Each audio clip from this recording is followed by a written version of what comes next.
Welcome to Accenture's Insurance News Analysis. I'm Abby Compton, here with Kenneth Saldana, Accenture's Global Lead for Insurance. One major focus that continues to be discussed is closing the risk analytics gap for those V20 countries most vulnerable to the impacts of climate change.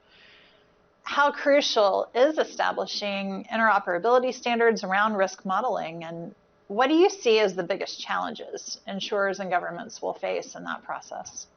Yeah, Abby, I think the notion of changing risk models is something that is impacting a lot of different lines of insurance.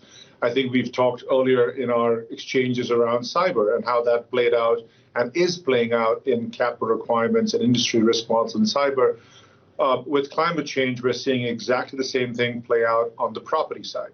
And it is absolutely critical if you think about the scale of the property line of business, both on the personal lines from the homeowner side, the renter side, and then into commercial property.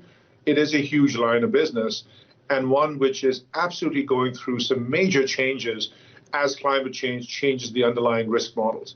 We've seen more and more properties start to be almost treated as if it's a specialized excess and specialty risk, because all of the standard models are actually falling by the wayside as we see very new and different weather patterns play out, which changes the risk by geographic region.